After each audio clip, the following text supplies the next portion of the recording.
In my own name and that of the entire Catholic community, I wish to express to you, Mr. Ban Ki-moon, my heartfelt gratitude.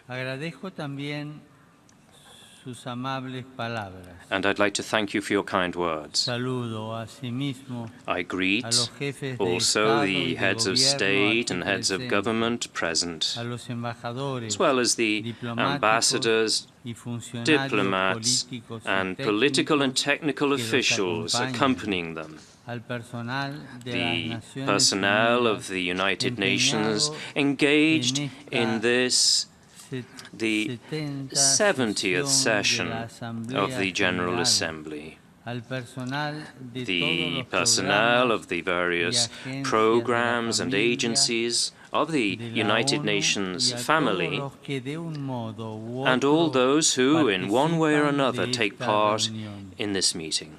And through you, I also greet the citizens of all the nations represented in this hall. I thank you, each and all of you, for your efforts in the service of mankind. This is the fifth time that a pope has visited the United Nations. I follow in the footsteps of my predecessors, Pope Paul VI in 1965, Pope John Paul II in 1979 and 1995, and my most recent predecessor, now Pope Emeritus Benedict XVI, in 2008.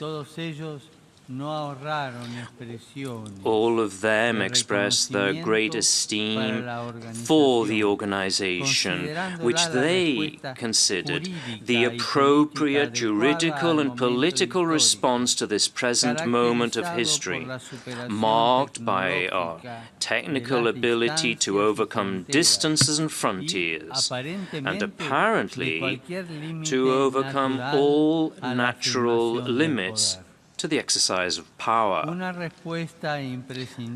essential response, inasmuch as technological power in the hands of nationalistic or falsely universalist ideologies, is capable of perpetrating tremendous atrocities.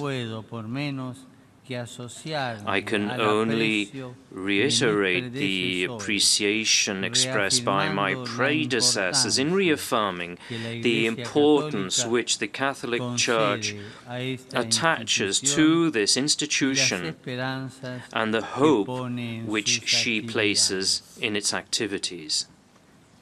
The history of this organized community of states represented by the United Nations, which is presently celebrating its 70th anniversary, is one of important common achievements over a period of unusually fast-paced changes. Without claiming to be exhaustive, we can mention the codification and development of international law, the establishment of international norms regarding human rights, advances in humanitarian law, the resolution of numerous conflicts, operations of peacekeeping and reconciliation, and any number of other accomplishments in every area of international activity and endeavor. Now, all these achievements are lights which help to dispel the darkness of the disorder caused by unrestrained ambitions and collective forms of selfishness. Certainly, many grave problems remain to be resolved. Yet, it is clear that without all those interventions on the international level, mankind would not have been able to survive the unchecked use of its own possibilities. Every one of these political, juridical, and technical advances is a path towards attaining the ideal of human fraternity and a means for its greater realization. So for this reason I pay homage to all those men and women whose loyalty and self-sacrifice have benefited humanity as a whole over these past 70 years. In particular, today I would like to recall those who have given their lives for peace and reconciliation among peoples, from Dag Hammarskjöld to the many United Nations officials at every level who have been killed in the course of humanitarian missions and missions of peace and reconciliation. The experience of the past 70 years, beyond all these achievements, has made it clear that reform and adaptation to the times is always necessary in the pursuit of the ultimate goal of granting all countries, without exception, a share in and a genuine and equitable influence on decision-making processes. The need for greater equity is especially true in the case of those bodies with effective executive capabilities, such as the Security Council, the financial agencies, and the groups or mechanisms which were specifically created to deal with economic crises. This will help to limit every kind of abuse or usury, especially where developing countries are concerned. The international financial agencies should care for the sustainable development of countries and should ensure that they are not subjective to oppressive lending systems which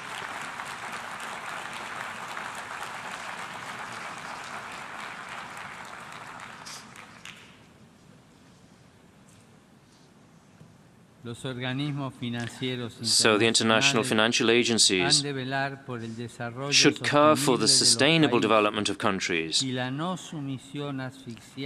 and should ensure that they are not subjective to oppressive lending systems which, far from promoting progress, subject people to mechanisms which generate greater poverty, exclusion and dependence. The work of the United Nations, according to the principles set forth in the preamble and the first articles of its founding charter, can be seen as the development and promotion of the rule of law, based on the realization that justice is an essential condition for achieving the ideal of universal fraternity. In this context, it is helpful to recall that the limitation of power is an idea implicit in the concept of law itself. To give to each his own, to cite the classic definition of justice, means that no human individual or group can consider itself absolute, permitted to bypass the dignity and the rights of other individuals or their social groupings. La distribución fáctica del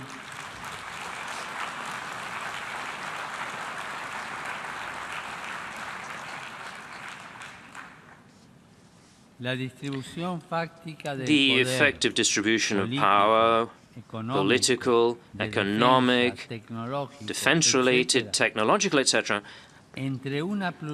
among a plurality of subjects and the creation of a juridical system for regulating claims and interests are one concrete way of limiting power.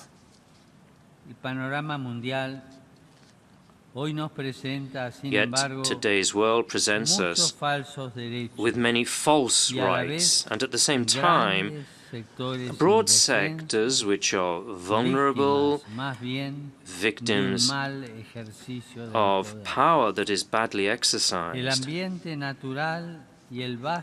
The natural environment and the vast ranks of men and women who are excluded. These are sectors closely interconnected and made increasingly fragile by the dominant political and economic relationships.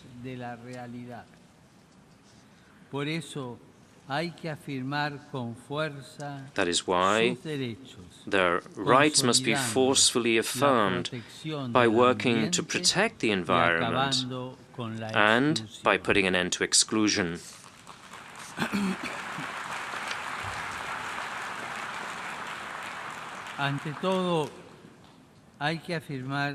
First, it must be stated that a true right of the environment does exist, and for two reasons.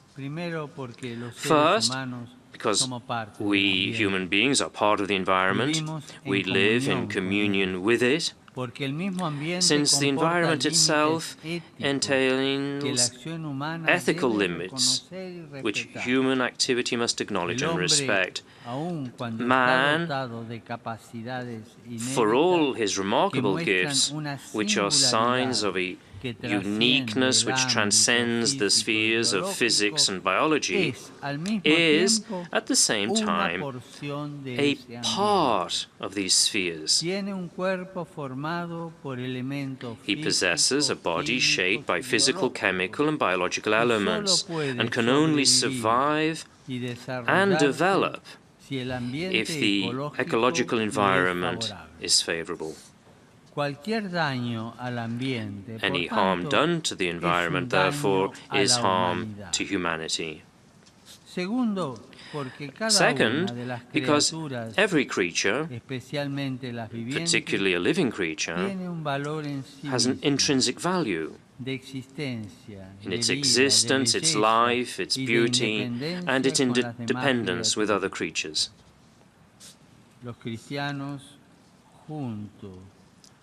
We Christians, together with the other monotheistic religions, believe that the universe is the fruit of a loving decision by the Creator, who permits man respectfully to use creation for the good of his fellow man and for the glory of the Creator. But he is not authorized to abuse it, and much less is he authorized to destroy it.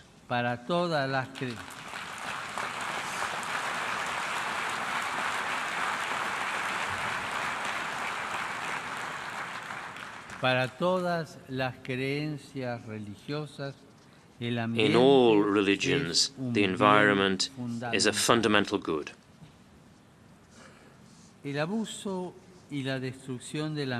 misuse and destruction of the environment are also accompanied by a relentless process of exclusion. In effect, a selfish and boundless thirst for power and material prosperity leads both to the misuse of available natural resources and to the exclusion of the weak, and the disadvantaged, either because they are differently abled, handicapped, or because they lack adequate information and technical expertise, or are incapable of decisive political action.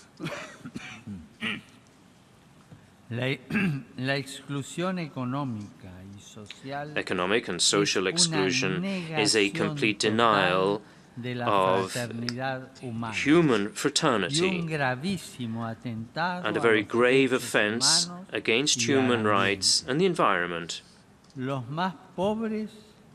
And the poorest are those who suffer most from such offenses for three serious reasons. They are cast off by society, forced to live of what is discarded, and suffer unjustly from the consequences of the abuse of the environment. These phenomena are part of today's widespread and quietly growing culture of waste.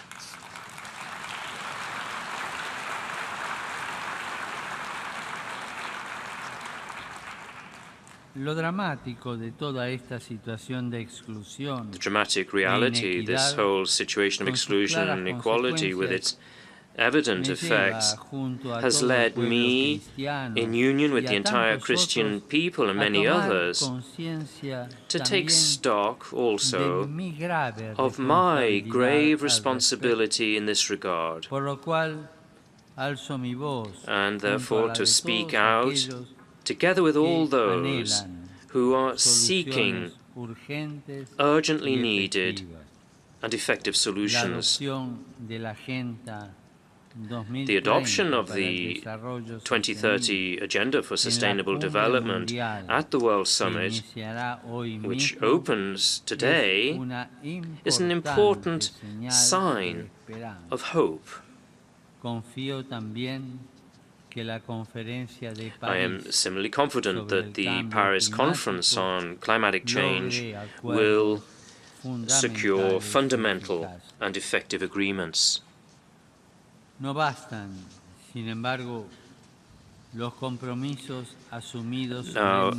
solemn commitments, however, are not enough, even though they are a necessary step towards solutions. The classic definition of justice, which I mentioned earlier, contains, as one of its essential elements, a constant and perpetual will. Justitia est constans et perpetua voluntas jus sum quique tribuendi.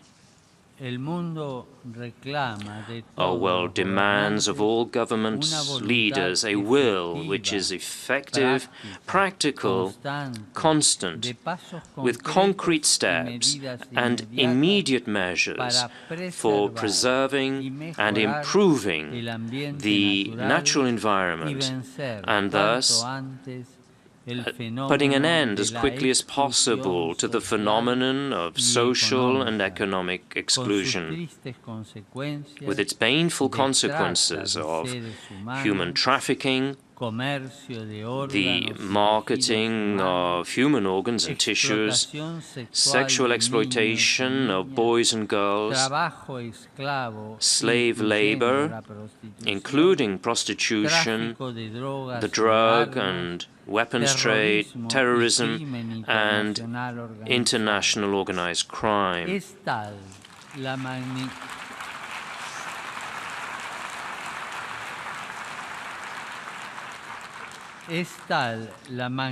Such is the magnitude of these situations and their toll in innocent lives that we must avoid every temptation to fall into a declarationist nominalism, which would just assuage our own consciences.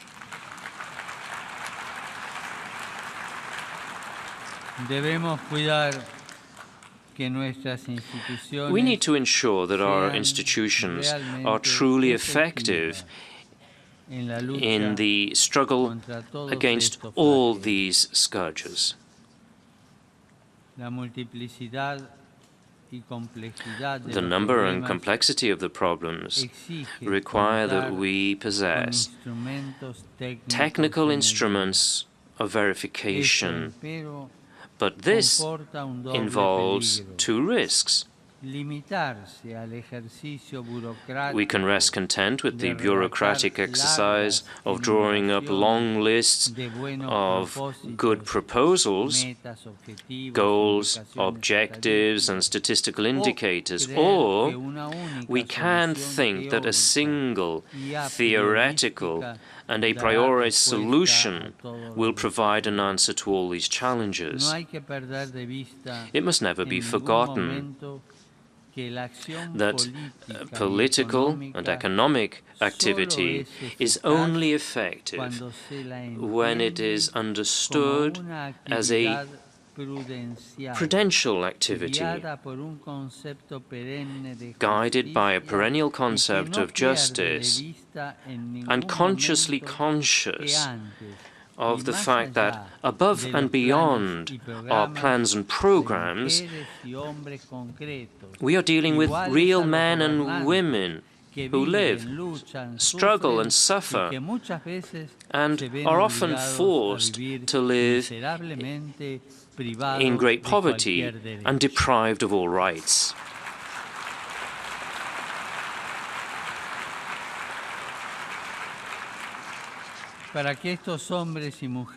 To enable these real men and women to escape from extreme poverty, we must allow them to be dignified agents of their own destiny.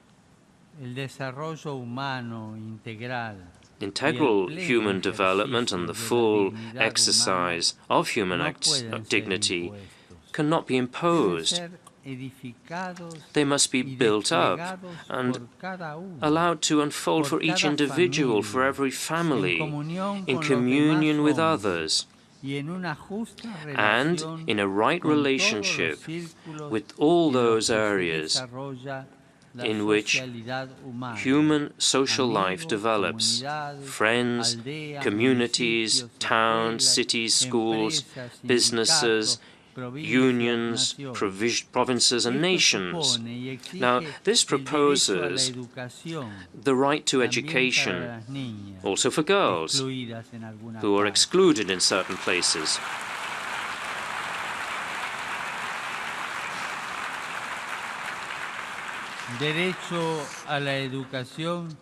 The right to education, which is ensured first and foremost by respecting and reinforcing the primary right of the family to educate its children, as well as the right of churches and social groups to support and assist families in the education of their boys and girls. Education conceived in this way is the basis for the implementation of the 2030 Agenda and for reclaiming the environment.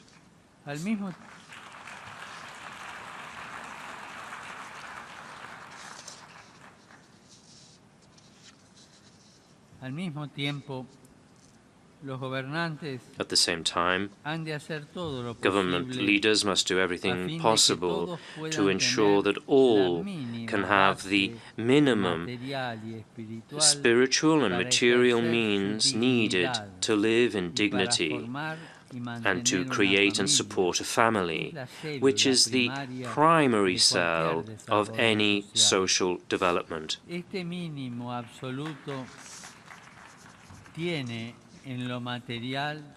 In practical terms, this absolute minimum has three names: lodging, labor, and land.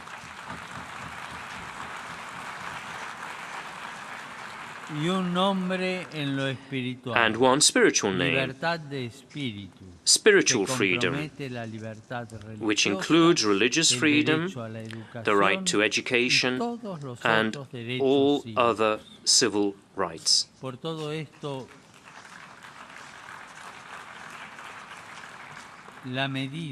Now, for all this, the simplest and best measure and indicator of the implementation of the new agenda for development will be effective, practical and immediate access on the part of all to essential material and spiritual goods.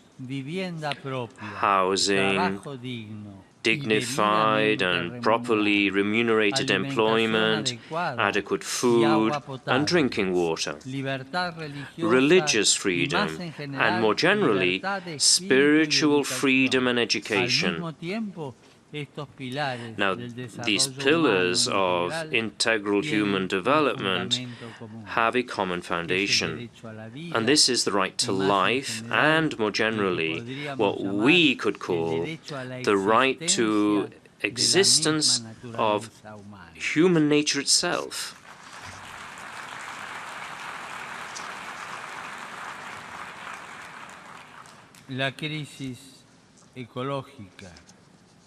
The ecological crisis, together with the large-scale destruction of biodiversity,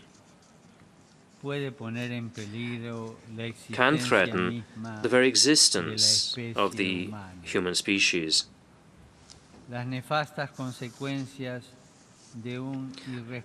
The baneful consequences of an irresponsible mismanagement of the global economy, guided only by the ambition for wealth and power, must serve as a summons to a forthright reflection on man. Man is not only a freedom which he creates for himself. Man does not create himself. He is spirit and will, but also nature. Creation is compromised, where we ourselves have the final word.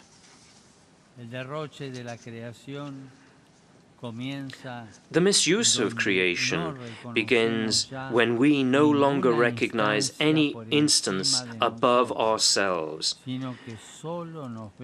when we see nothing else but ourselves. Consequently, the defense of the environment and the fight against exclusion demand that we recognize a moral law written into human nature itself, one which includes the natural difference between man and woman and the absolute respect for life in all its stages and dimensions.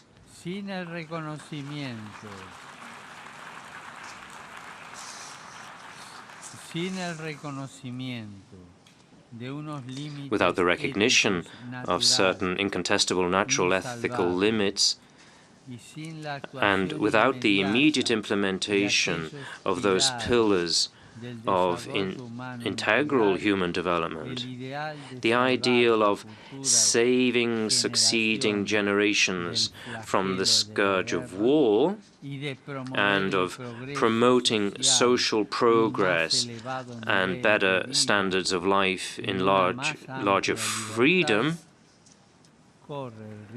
risks becoming an unattainable illusion,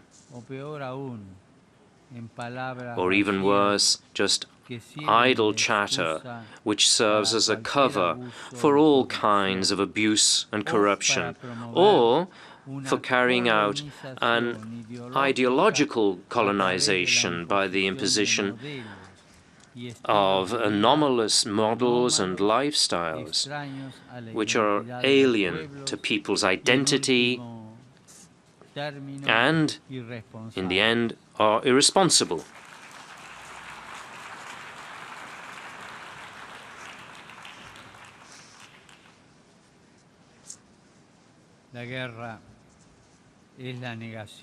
War is the negation of all rights, and it's a dramatic assault on the environment. If we want true integral human development for all, we must work tirelessly to avoid war between nations and between peoples.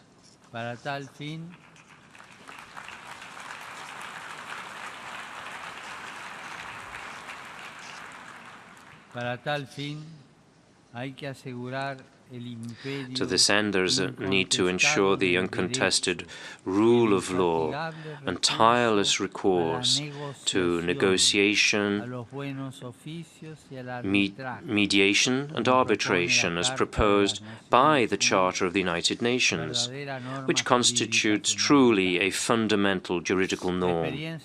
The experience of these 70 years, since the founding of the United Nations in general, and in particular the experience of these first 15 years of the third millennium, reveal both the effectiveness of the full application of international norms and the ineffectiveness of their lack of enforcement. When the Charter of the United Nations is respected and applied with transparency and sincerity and without ulterior motives as an obligatory reference point of justice, and not as a means for masking spurious intentions, peaceful results will be attained.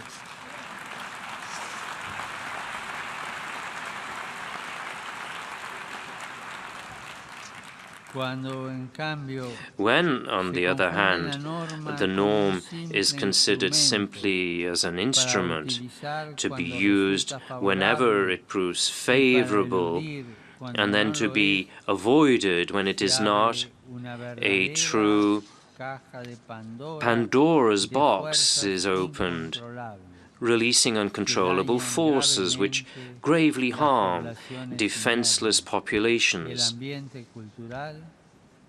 the cultural milieu, and even the biological environment. The preamble and the first article of the Charter of the United Nations set forth the foundations of the international juridical framework: peace, the pacific solution of disputes, and the development of friendly relations between nations. Now, strongly opposed to such statements, and in practice denying them, is the constant tendency to the proliferation of arms, especially weapons of mass destruction, such as nuclear weapons.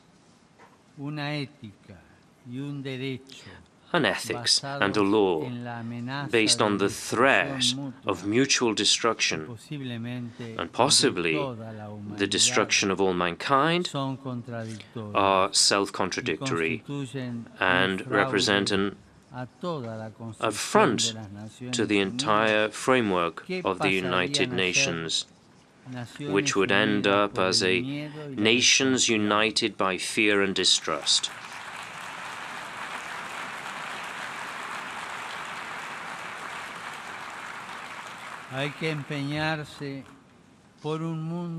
There is urgent need to work for a world free of nuclear weapons, in full application of the Non-Proliferation Treaty, in letter and spirit, towards the goal of a complete prohibition of these weapons.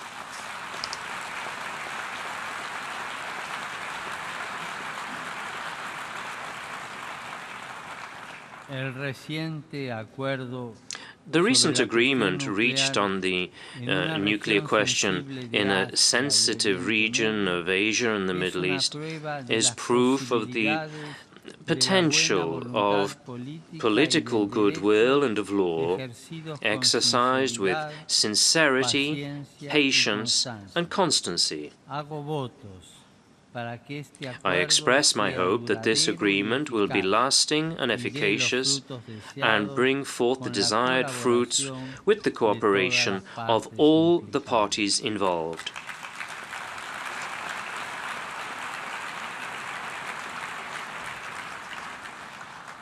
In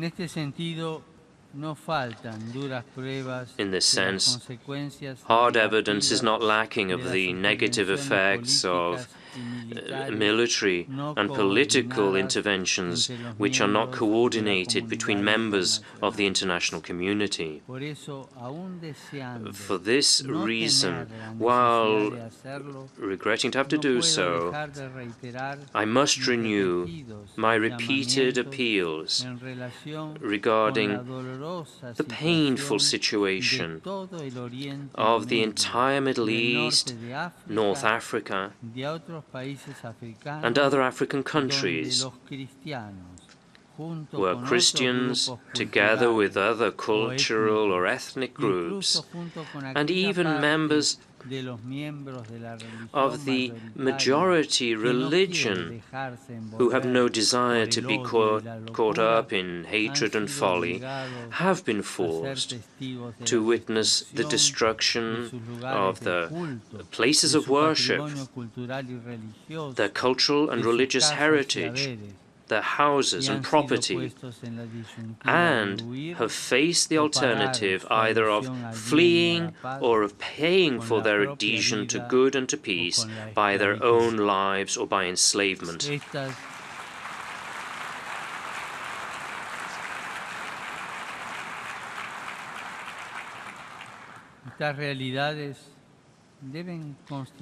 These realities should serve as a grave summons to an examination of conscience on the part of those charged with the conduct of international affairs.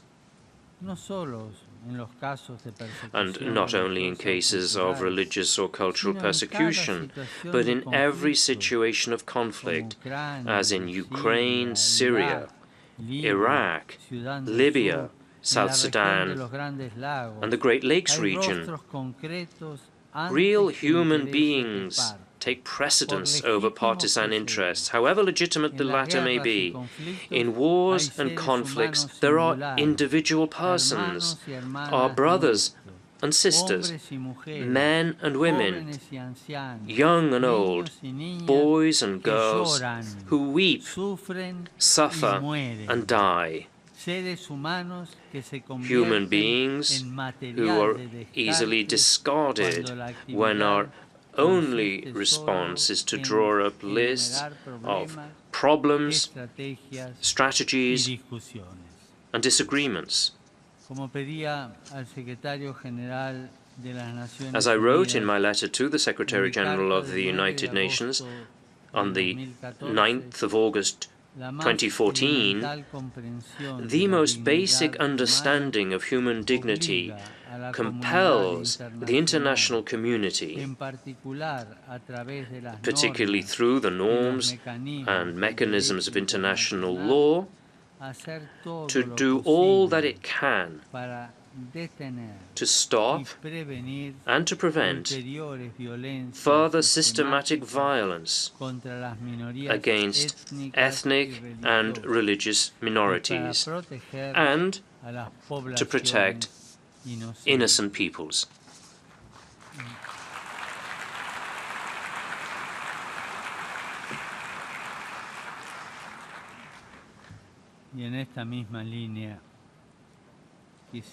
Along the same lines, I would mention another kind of conflict, which is not always so open, yet is silently killing millions of people. Another kind of war experienced by many of our societies as a result of the narcotics trade. A war which is taken for granted but poorly fought. Drug trafficking is, by its very nature, accompanied by trafficking in persons, money laundering, the arms trade, child exploitation, and other forms of corruption. A corruption which has penetrated to the different levels of social, political, military, artistic, and religious life, and in many cases has given rise to a parallel structure which threatens the credibility of our institutions.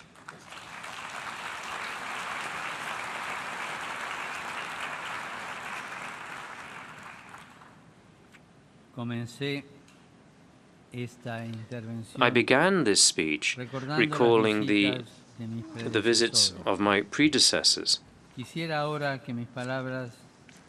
And now I would hope that my words will be taken above all as a continuation of the final words of the address of Pope Paul VI, spoken almost exactly 50 years ago, but they remain ever timely.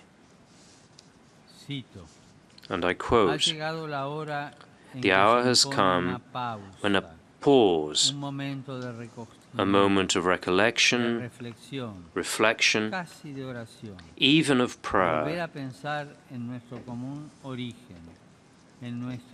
is absolutely needed so that we may think back over our common origin, our history, our common destiny. The appeal to the moral conscience of man has never been as necessary as it is today. For the danger comes neither from progress nor from science. If these are used well, they can help to solve a great number of the serious problems besetting mankind. Among other things, human genius, well applied, will surely help to meet the great challenges of ecological deterioration and of exclusion." And I continue in quoting Pope Paul VI, "The real danger comes from man, who has at his disposal ever more powerful instruments that are as well fitted to bring about ruin as they are to achieve lofty conquests." That is what Pope Paul VI said. The common home of all men must continue to rise on the foundations of a right understanding of universal fraternity and respect for the sacredness of every human life, of every man and every woman, the poor, the elderly, children, the infirm, the unborn, the unemployed, the abandoned, and those considered disposable because they are only considered as part of one or other statistic.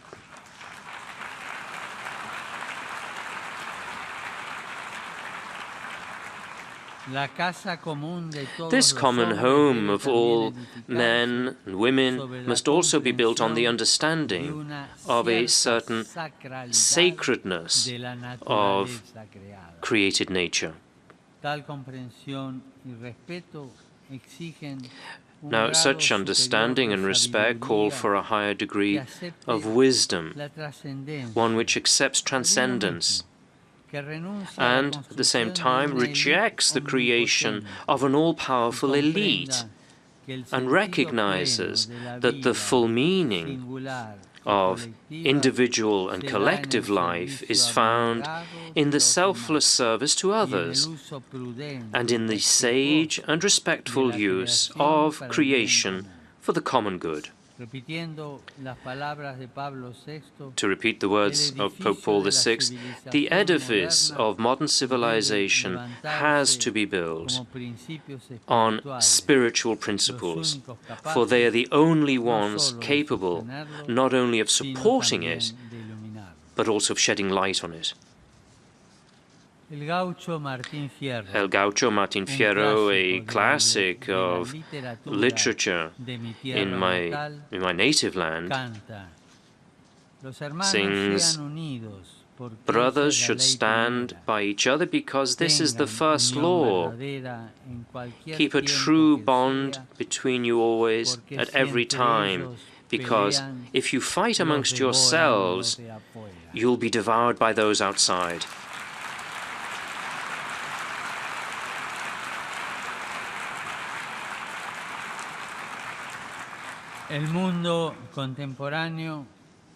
The contemporary world, so apparently connected, is experiencing a growing and steady social fragmentation, which places at risk the foundations of social life, and consequently leads to battles between ourselves to defend our conflicting interests. The present time invites us to give priority to actions which generate new processes in society so as to bear fruit in significant and positive historical events. We cannot permit ourselves to postpone certain agendas for the future. The future demands of us critical and global decisions in the face of worldwide conflicts which increase the number of the excluded and those in need. The praiseworthy international juridical framework of the United Nations Organization and of all its activities, like any other human endeavor, can be improved, yet it remains necessary. At the same time, it can be the pledge of a secure and happy future for future generations. And so it will if the representatives of the states can set aside partisan and ideological interests and sincerely strive to serve the common good. I pray to Almighty God that this will be the case, and I assure you of my support and my prayers and the support and prayers of all the faithful of the Catholic Church, that this institution, all its member states, and each of its officials will always render an effective service to mankind, a service respectful of diversity and capable of bringing about, for the sake of our common good, the best in each people and in every individual. Upon all of you, may God bless you all.